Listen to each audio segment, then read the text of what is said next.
What's up, YouTube? Today is March the 4th, 2018. Getting started. Here we are. Videos coming up. Live stream is on. We are rocking and rolling. Good evening, everybody. How are you? We're here on another Sunday. What's going on, C.D. Andrews? Spring has sprung, at least here in Knoxville. Luckily, we did dip below freezing this morning for just a few minutes. We made it down to 31 degrees, so that's going to kick back the potential outbreak of crabgrass that could have started early. So super happy that took place.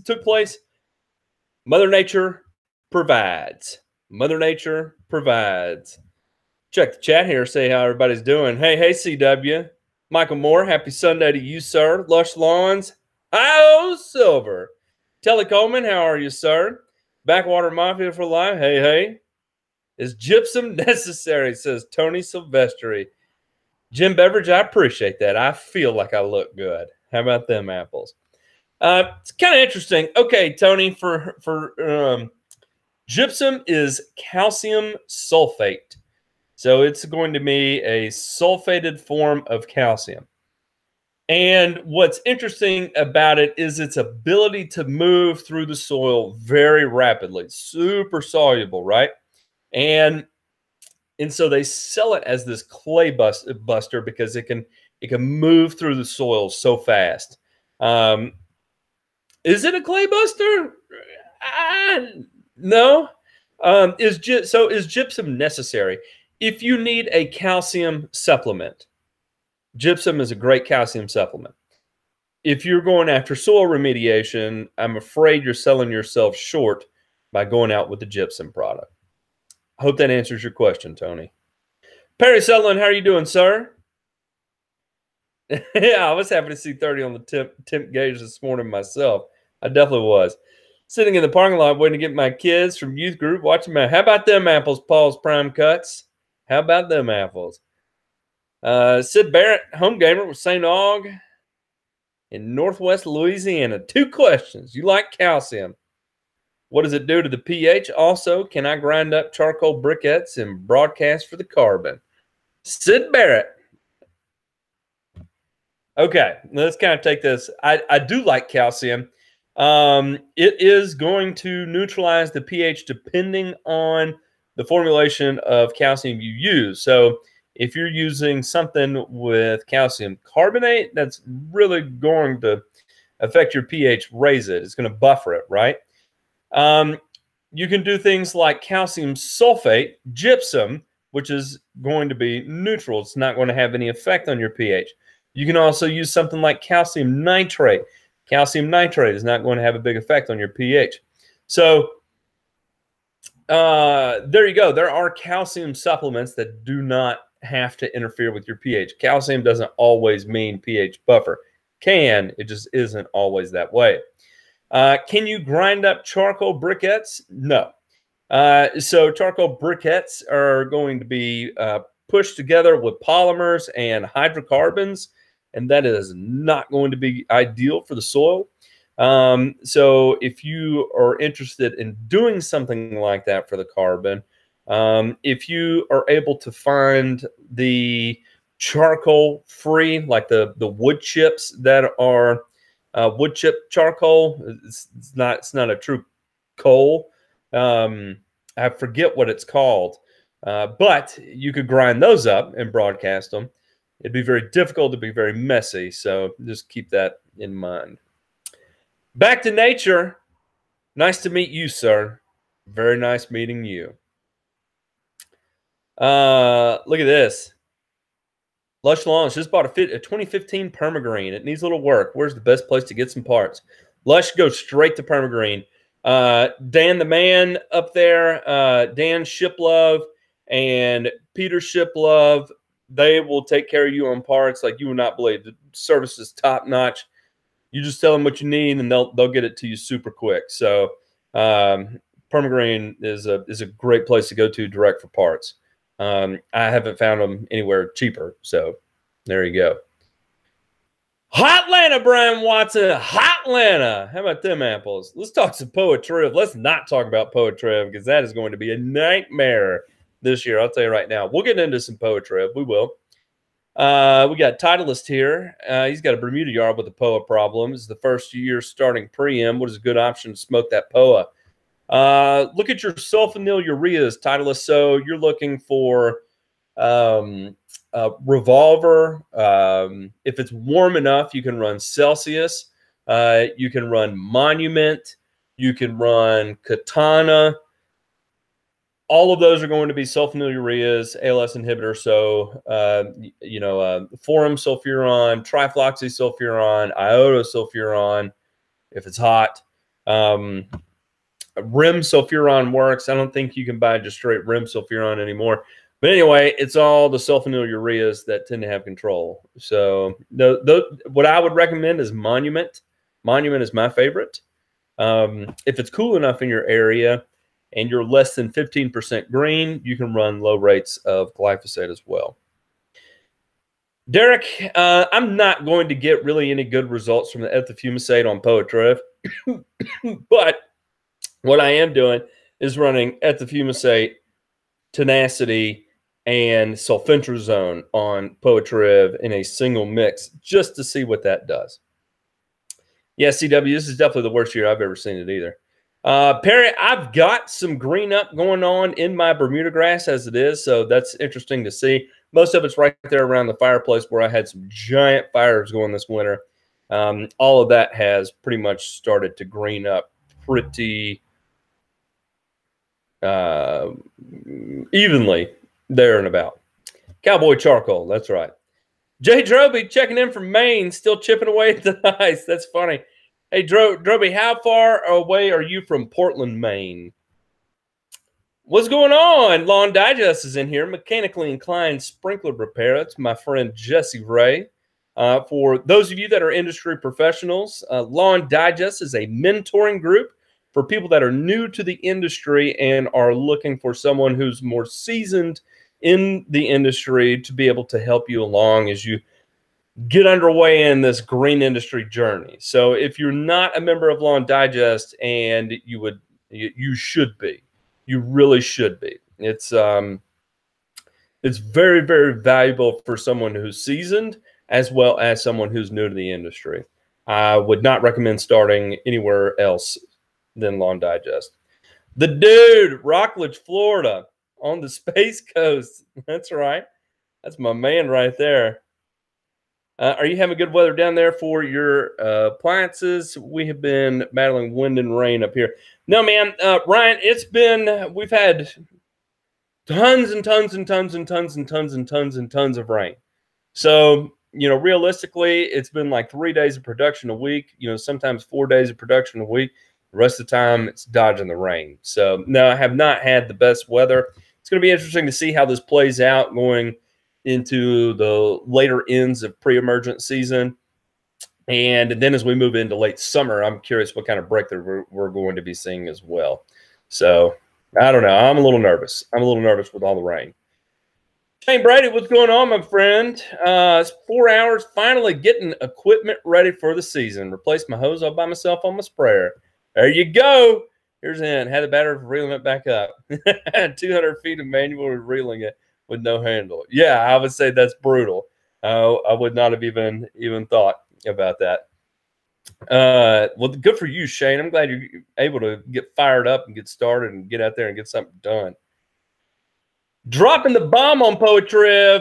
Don't play games with it. Get out there and get after it. So Velocity, okay, we'll talk about Poetry right now. Velocity is the main herbicide label for Poetry control. It is escaping me what the active ingredient is. It is some form of sodium, I believe, that they use, and they just pulled it. They just pulled the supplemental label for residential turf, and it's gone now. So it's the last thing that was labeled for Poetry that I know of. Yeah, it's what is this? Bispirabac sodium. Bispirabac sodium was the active ingredient in that. And they pulled it. It's extremely expensive. I think, like, I don't know how big these containers are, but I think it was a pound or something like that. And it was $700 a pound.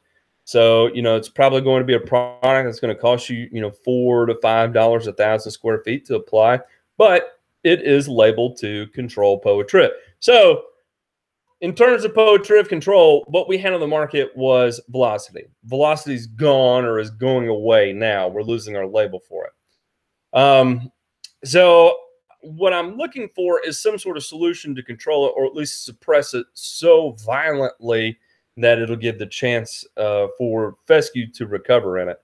And that's why I'm going so aggressive with the mesotrione and ethofumicate and sulfentrazone, just to get an aggressive knockdown on it. So there we go. That's my story. I'm sticking to it. Telly Coleman says, my brother gave me some of his Trimit PGR. I have seen where mixing it with Primo Max will get better results. Have you tried it? No, I have not. I'm not familiar with Trimit. And I'm sure it will. You know, if you're going after two different modes of actions with growth regulators, I'd say, yeah, you're definitely going to get some great results. So Primo in general is going to suspend or slow the production of gibberellic acid. Gibberellic acid is going to be the material in the turf grass, or really any plant that makes it reach towards light. And that's where you get that upward growth from it. So by suspending that, you get that slowed down. So then if you start affecting, you know, auxin production, there's lots of different ways you can start to manipulate the growth of the plant there, and probably over maximize the results you get from something like Primo. So no, I have not used Trimit specifically, but I'm sure that will be pretty interesting. Yeah, I will be talking rates on that mix. Right now, I'm doing 4 ounces to the acre of sulfentrazone. I'm doing 3 pints to the acre of ethofumicate, and I'm doing 5 ounces to the acre of mesotrione. That is my POTRIV mix right now. Whoa, skip down to the bottom here. Let me get caught up. Rob Hawkins, how are you, sir? Good to see you in here. Rob Hawkins is 60 years old. He's struggling to push a spreader. He bought 2 sprayers plus 105E backpack sprayers from Pete. Except for lime, can I run a full year program just spraying? Waiting to use next stuff. Wanting to use next stuff. Yeah, you probably cannot get the volume out of those sprayers that you would need to be able to use the next fertilizers. Rob, if Ray tunes in, Ray is he's Green Doctor, and I can send you his motorized backpack sprayer. It's a motorized backpack sprayer. It has an engine on it. It's an engine drive. And he has it set up to do foliar applications through his backpack. He has a walking boom that has nozzles that are spaced. I think he's got 3 nozzles on it, and they're spaced like 20 inches apart, something like that. And so that gives him, you know, an effective swath to make his applications. And he can make nozzle adjustments to get a better grip on the types of volume he needs for whichever product he's using. So I can send you, I think I still have a copy of the build out of that. I can send that to you, Rob, and it's another thing to think about if you're struggling. And also, you know, think about getting a skid sprayer. You know, a skid sprayer is, you know, I don't know how guys do it these days without a skid sprayer. I mean, you know, I'm from the old school, I guess, kind of. You know, 10 years ago, that was really all we had were skid sprayers. So it's kind of interesting. Doug from Merville in the house. Attaboy. 2005. That is right. Doug from Merville. You're up there on the south side of OK Vegas. Good to see you, Doug. Good to see you. Here we go. I had Dollar Spot last summer. Will it come back this summer? Should I put something down early spring or no? If you okay, here we go. I'm sorry, I don't know your name. I'm going to call you Party Girl. I don't know if you're a Party Girl or not. But here's what's kind of interesting about Dollar Spot. If you had it last year, that means you had the conditions appropriate for the disease to break out. Does that mean you're going to have it this summer? No, it doesn't. But in all likelihood, are you? Probably. It's it's one of those things where I've talked to people in Ohio, and they're telling me about this time 10 years ago, brown patch and tall fescue was never really a thing. However, it's now a thing, and it's because they're getting a little bit hotter than normal, than previously experienced. And with that additional heat, that higher humidity, it's a perfect breeding ground for disease outbreak. And I'm sure that's a lot of what you're experiencing with dollar spot. If you're seeing it year over year over year, it's you're having those conditions that are favorable for it to develop year over year. So if you do have it one year, chances are you're probably going to have it the next year. So do you get something down early spring? Yeah, you want to time it within 10 days of when it would normally break out. So, we'll say if you have it charted where that for the last 2 years you've had dollar spot break out on April the 20th. Well, that means on April 10th, you should be going out with some sort of systemic control to capture your dollar spot. Dollar spot isn't something I have to contend with here. So for me, it's Rhizoctonia brown patch. So that way I know when what is it? When is it? When May 15th rolls around, I have to be getting down fungicide, because it's always that first week or the third week of May when I have the Rhizoctonia breakout. So just keep that in mind. I definitely would put something down, but you want to time it pretty close to the time of outbreak. Got some next on the way. Work with humic acids, beneficial microbes, and mycorrhizae. Big believer on soil health. Thanks to you, I ran this product. I think is real. Can't wait. Can't wait. Yeah, man. It is one of those things where I've never got into the whole bacteria world when it comes to soil health. It's out of my wheelhouse. That would take me another 10 years of studying to even gather the most minute grip on it. And in reality is, even science in general knows so little about the full biota of the soil.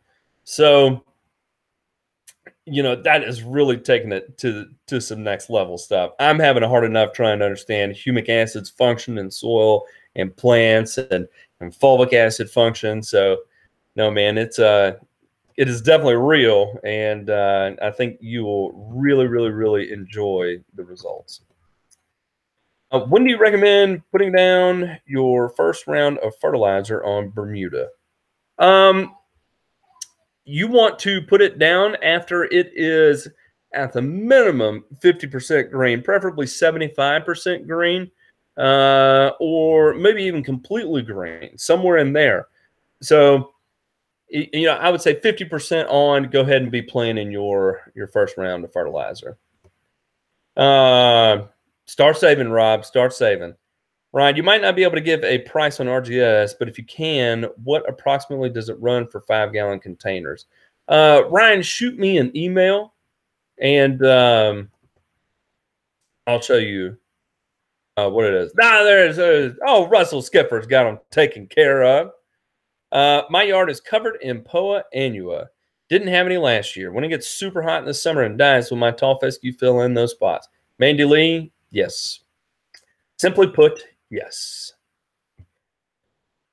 All right. Wow. Ran through the chat pretty quickly there. Here we are. This is pretty early into the season.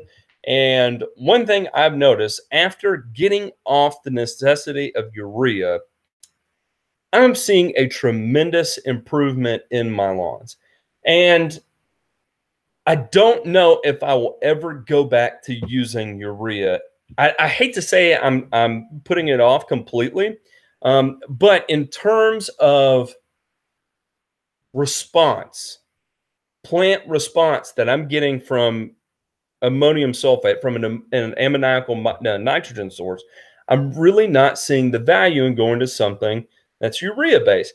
And I think it all goes down to that idea of, when it's not even an idea, it's just the science. When urea makes it to the soil and it reacts with water, there's a chemical reaction that takes place with the enzyme urease. The urease converts the urea into NH4 and CO2, so ammonia and CO2. That ammonia is your usable nitrogen source. That conversion is so inefficient. It's extremely inefficient, extremely inefficient. And that's why you just do not get the color response from your urea N sources that you do from your ammoniacal nitrogen sources. So, you know, it's been a really interesting thing here I've been able to really watch and chart out and see exactly how it happens. So, you know, yes, you may be putting down less nitrogen, but I think we have to get our mindset away from the total number of pounds of nitrogen that we're putting down and making sure that the nitrogen we are putting down is more efficiently utilized. We're not losing 50, 60, 70% to volatilization, 50, 60, 70% to runoff or leaching.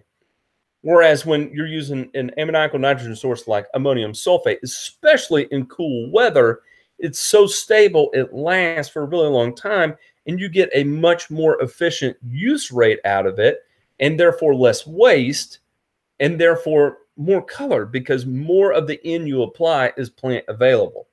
So keep that in mind. If anybody feels like they're in a stuck position with their program, think about making that transition from urea to an ammoniacal nitrogen source. I would be careful with things like ammonium nitrate, because ammonium nitrate is so aggressive in draining the soil. I've used it on Bermuda grass to the point where it actually began to thin out Bermuda. So I like ammonium sulfate. I like the sulfate particle. I like the sulfur content. Turfgrass uses sulfur. And here's the thing, when it comes to actually, if your concern is affecting soil pH, from a 6.5, I want to say it was taking the pH from it was like an 8.5 to a 7.5. It took 100 pounds of ammonium sulfate per 1,000 square feet to drop it a full point. To drop it from a 7.5 to a 6.5 took 10 times as much. So it was like 1,000 pounds per 1,000 square feet to make that drop. So, you know, if you're already neutral or close to it, the pH scale is exponential. So it takes a significant amount of ammonium sulfate to really affect soil pH long term. So it's something that you can correct pretty simply if you are, you know, having an acidifying effect on the soil. So I just wanted to throw that out there. That's kind of where I've shifted my focus more towards now, is staying away from urea and spending more time on ammoniacal nitrogen sources, specifically ammonium sulfate. Last week you said spray down 2100 with RGS. Do you have 2100 you recommend, and where to buy? Derek, just make sure that the nitrogen source in the 2100 is ammonium sulfate. And you know, 2100 is 2100, so there's not a specific brand I recommend, as long as it's ammonium sulfate. And where to buy it, any co-op, SiteOne, any place that sells fertilizer should have it, if they're, you know, a legit place, I guess. Hello from Fort Worth. What's going on down there in Fort Worth? I got some friends down there. Bermuda lawn, worried about Dallas grass. Bermuda's starting to wake up. Any suggestions? No, I mean, you're just going to have to let it wake up and let your Dallas grass turn green. And then after the 4th of July, begin planting your tribute total applications. There's nothing you can do. Once a lawn already has Dallas grass is perennial.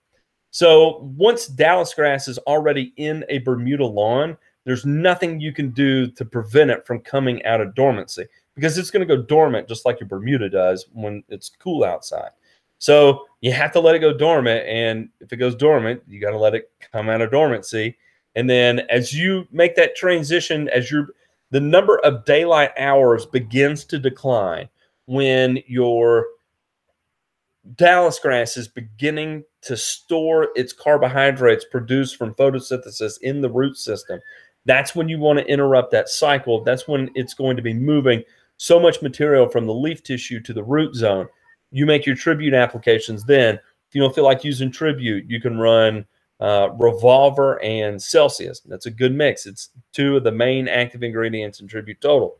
And you will get that same effect. And you interrupt that carbohydrate storage cycle that's taking place and ultimately cause the plant to fail. So unfortunately, yeah, you just got to let it come in and do its thing and then run with it. Currently spraying 50% urea mixed with 50% ammonium nitrate. Any better suggestions for a liquid N source? No, I mean, CW, that's not bad. Since you are spraying urea, I would do something to stabilize that urea because you will lose so much of it. You can either block the enzyme with a urease inhibitor, or you can tie it up with something like humic acid to stabilize it. That way you'll get a little bit better performance out of urea otherwise. And then the other thing to consider too would be ammonium sulfate. And the reason being is the sulfate ion. Sulfate's very powerful. How are you feeling about prodiamine coated fert you put out? I'm feeling great about it. No, I feel way more comfortable about it now than I did. I've calmed down. And it's going to be one of those things where it's just going to take a little bit of repetition to get used to it, I guess. You know, it's just different. It's my first year doing it, so I feel silly doing it. But now at this point, I feel like a champion doing it. So no, I'm super comfortable at this point with it for sure. I want to say thank you for recommending Waypoint Analytical for soil testing. Literally sent off my soil test last Tuesday. Got my results on Thursday. For those of you who don't know that are looking for a great place to soil test, Waypoint Analytical is who I would recommend. I will tell you that this Waypoint Analytical is going to be, you have to know what kind of test you want. They can test for whatever you want, and you can have a very simple test performed. You can have a very extravagant test performed. So, you know, if you're looking for a higher end test, I would say Waypoint Analytical is going to be the way to go. I would not get a Waypoint Analytical test to expect them to analyze your soil test for you and give you a total perfect chart of where everything needs to be and whatnot. They want to give you raw data that you can use. So just keep that in mind. But Waypoint Analytical is great. I'm glad they helped you out, Telly. I'm really excited to hear that. CD Andrews, bust out the pen and paper. Bust them out. Okay, Sigmund, how many times are you running RGS? Okay, so there's an interesting thing to this. Can you over-apply humic acid? In theory, yes. What is the rate? I don't know. No one really knows. So humic acid in general is going to contain a lot of lipids, and those lipids, you know, it almost feels like this goopy, waxy type feeling, you know, these organic acids, and the lipids themselves at some point can have the potential to become hydrophobic, to repel water. At what rate that is, I don't know. And, you know, this is something I talked to John Perry about, and one of his deals is remediating the soil at his plant, and he's out there blasting it with just these giant concentrations of humic acid left over from his reactions. And so far, the only thing that's happening is the soil is improving, the turf is improving. So he has not hit that threshold yet to start causing a decline. I don't know what that is. So in terms of spraying RGS, you know, really it's up to you how often you want to use it. How often do you need to use it? I don't know. It's going to vary from soil type to soil type and location to location. So typically what I like to do, I'll run it now. I'm not going to run it again until June. and then I'm not going to run it again until seed time. So, you know, I'll be running it 3 times, 3 rounds this year. And then the rest of the time in there, I'll be playing with some of the other products. Like I'm going to be running dethatch, and I'm also going to be running aerate. I'll be running aerate next round, and then I'll be running dethatch during my first round of disease season.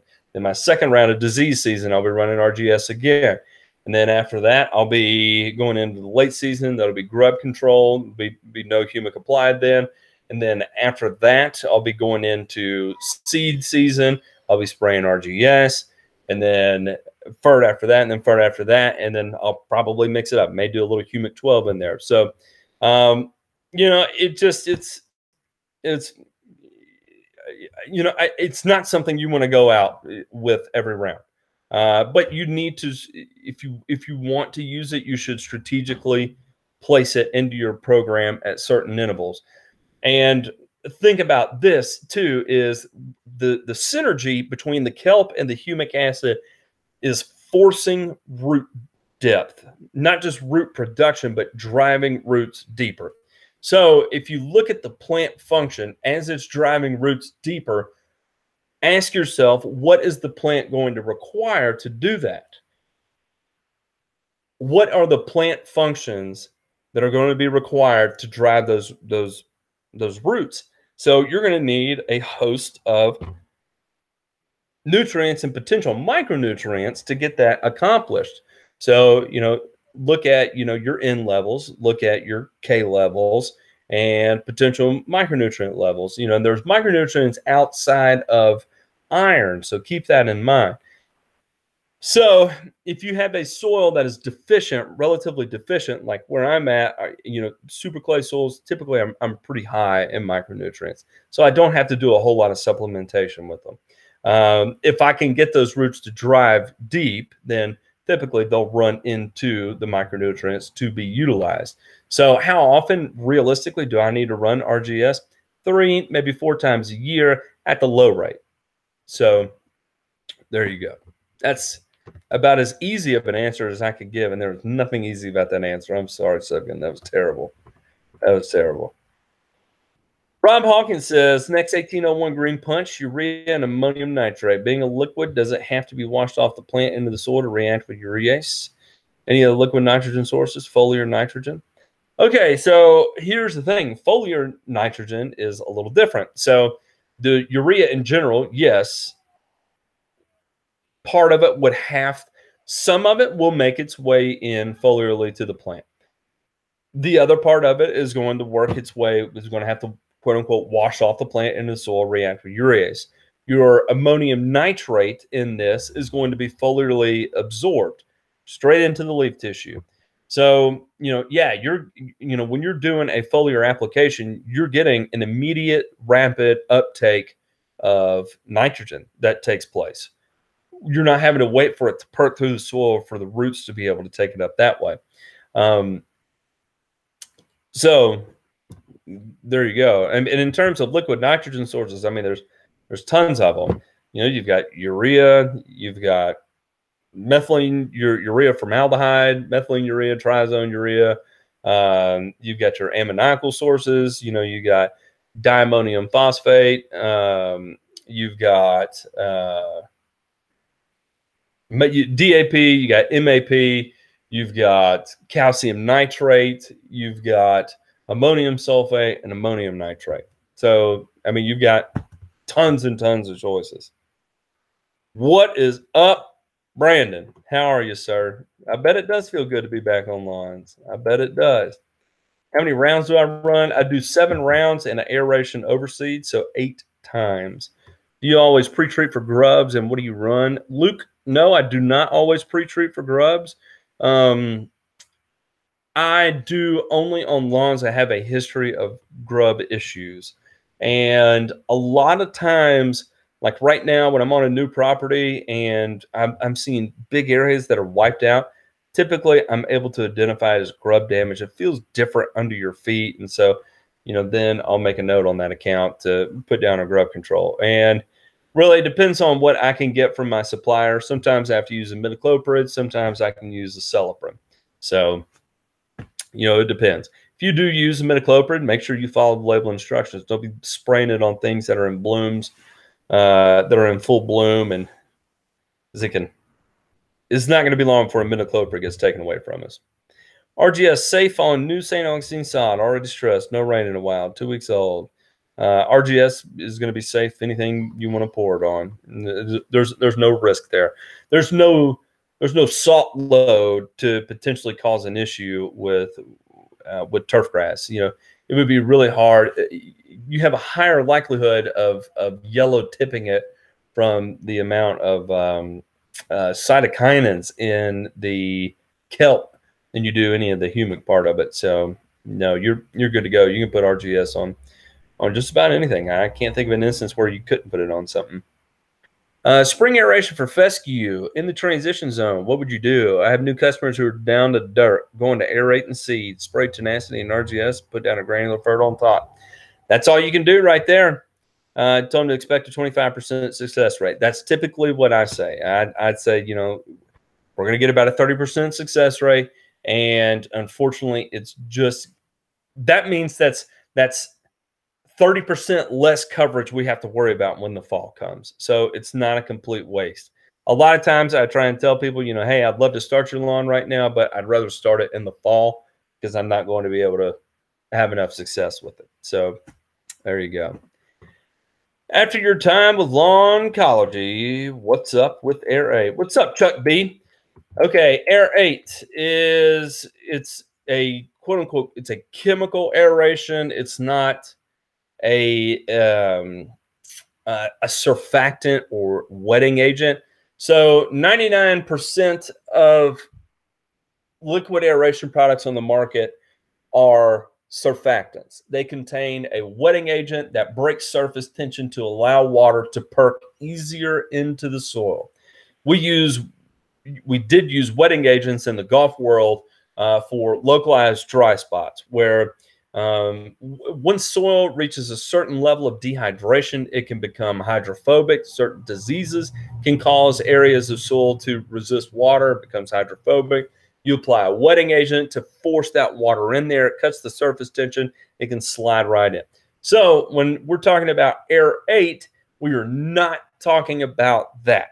It has nothing to do with that. Nothing to do with baby shampoo. It's completely different. Your liquid aeration products out on the market right now are baby shampoo. That's it. Aerate is not baby shampoo. What aerate is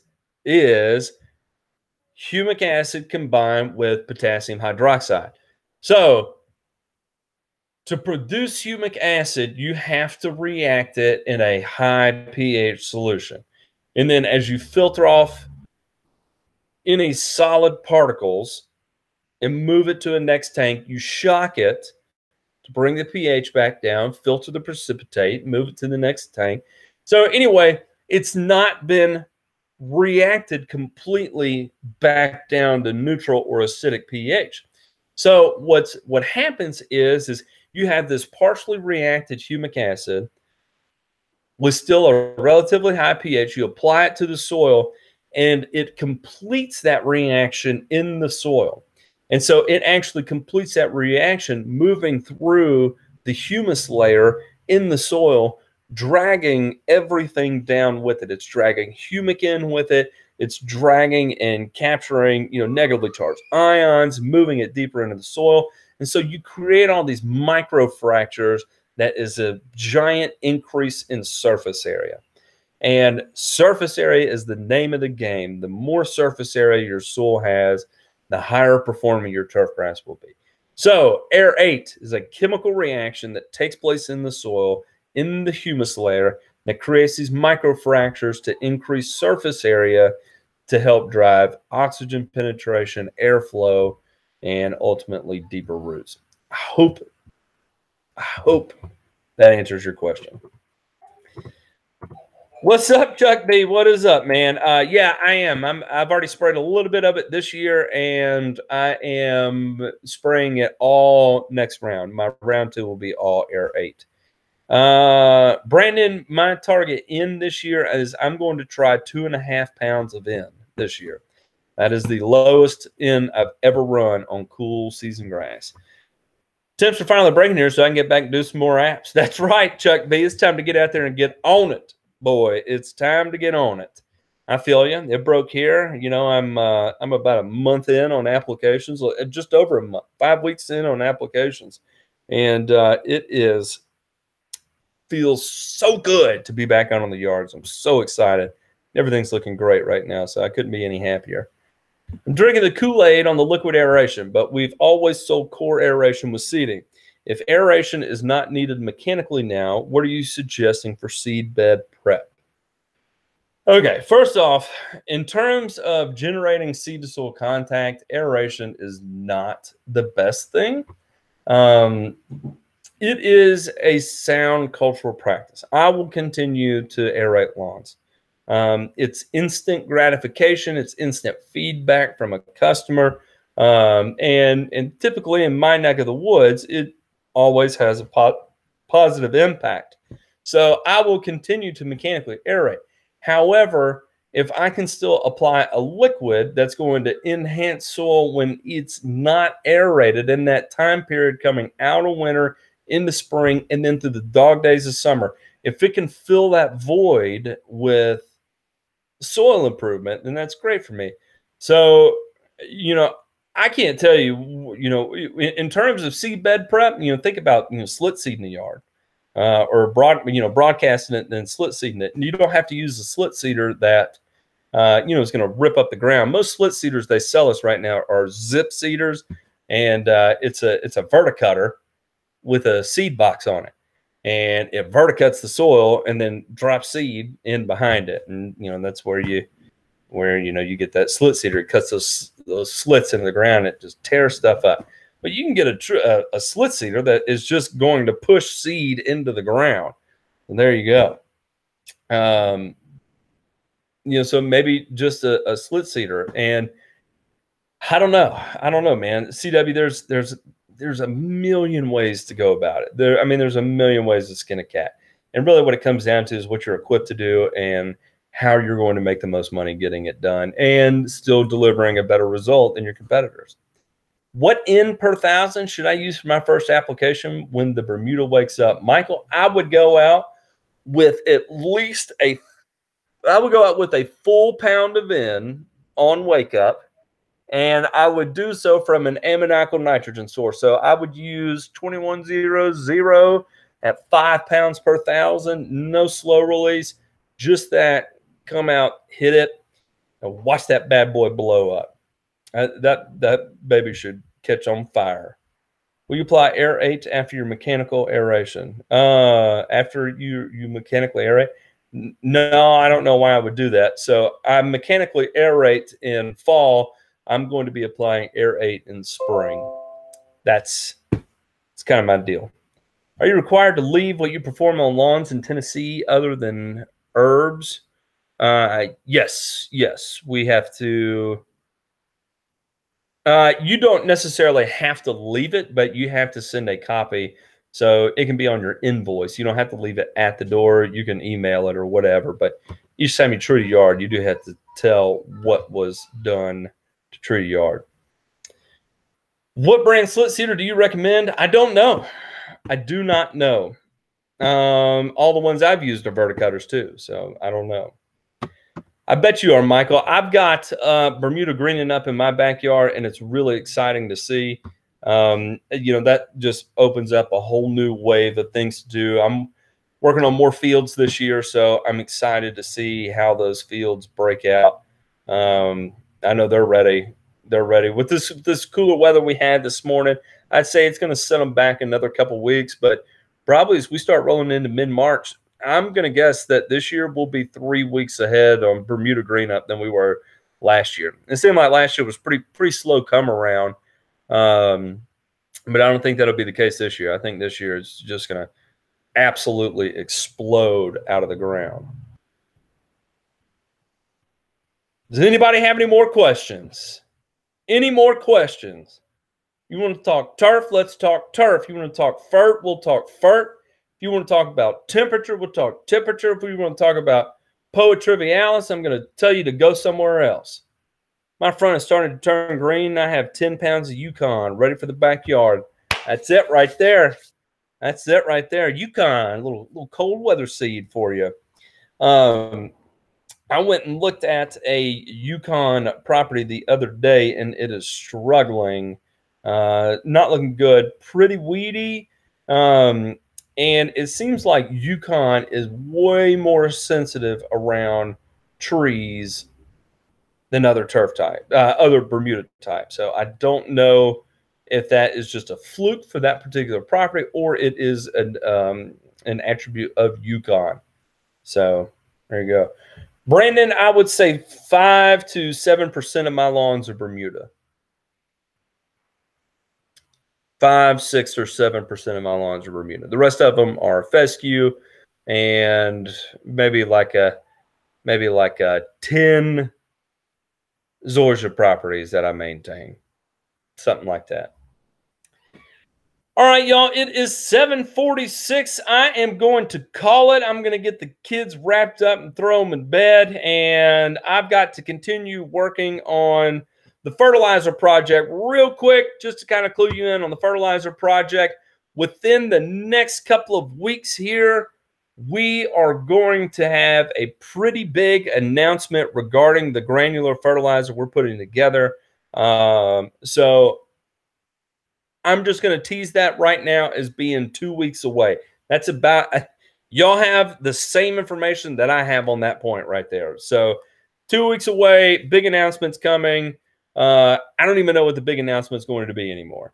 Lush Lawns, we'll get some more whiteboard action. It's when I have time to get in front of a whiteboard and do some recording.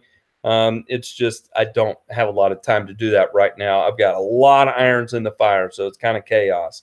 Matt Fouché, if you were in Louisville, Kentucky, I would go turf type tall fescue, my friend. Turf type tall fescue. Y'all are very welcome. Let's look at what a next program would look like going all in with liquids. I don't do liquids, Sigmund, so I would not be able to give you an all-in program on what that looks like. So anyway, y'all, thank you so much for tuning in. If you have questions that I did not get to tonight, be sure to send me an email at thegrassfactor@gmail.com. I'm always lingering around there. Don't forget to check out Lawn Digest on Facebook if you are an in-industry professional, and get some good camaraderie, some good mentorship taking place there. It's a good thing. It's a positive thing. All right, y'all. I appreciate y'all all tuning in. Thank you so much. Y'all have a good evening. Take it easy.